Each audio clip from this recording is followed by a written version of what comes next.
माननीय प्रधानमंत्री जी, मैं किसान भाइयों को एक तथ्य और याद दिलाना चाहता हूं। यूरिया और डीएपी जिसका इस्तेमाल हम फसलों के उत्पादन को बढ़ाने के लिए करते हैं, पहले की सरकारें लगातार उनकी कीमत बढ़ाती रहती थी, लेकिन जब से प्रधानमंत्री बने हैं नरेंद्र मोदी जी, रेट तय है।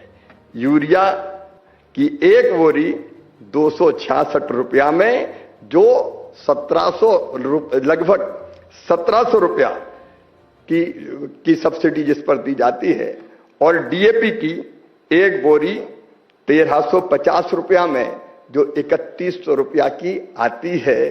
किसान भाइयों, जरा सोच के देखो, कंपनियां रेट बढ़ाती है, लेकिन प्रधानमंत्री जी ने तय किया है वो बढ़े हुए रेट का बोझ किसान के ऊपर नहीं आने देंगे। सरकार अपने ऊपर लेने का काम करती है, और इसलिए हमको सस्ता यूरिया और डीएपी अभी भी उपलब्ध हो रहा है।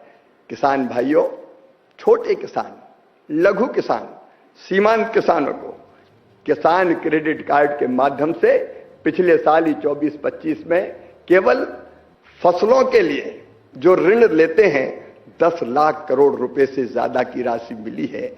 और जब से माननीय प्रधानमंत्री जी आए हैं, 1,62,000 करोड़ रुपया ब्याज की सब्सिडी के किसानों के खाते में डाला जा चुका है। अगर मैं उपलब्धियां गिनाऊं तो किसान भाइयों, अनेकों हैं। संस्थागत ऋण बढ़ के लगभग 28 लाख करोड़ रुपया हो गया है, और फसलों के नुकसान पर प्रधानमंत्री फसल बीमा योजना के अंतर्गत अब तक 1,83,000 करोड़ रुपया किसानों के खाते में डाला जा चुका है। और इसलिए मैं प्रधानमंत्री जी को हृदय से धन्यवाद देता हूं।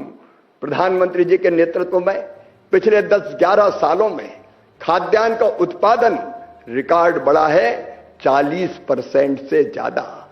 गेहूं के, चावल के भंडार भरे हैं। गेहूं हो, चावल हो, मक्का हो, मूंगफली हो, सोयाबीन हो, पिछले साल हमने रिकॉर्ड उत्पादन किया है। और कृषि की जो वृद्धि की दर है वो अपने आप में प्रधानमंत्री जी के नेतृत्व में जो कृषि के क्षेत्र में काम कर रहा है उसकी सफलता की कहानी कहती है। लेकिन केवल 2 बातें।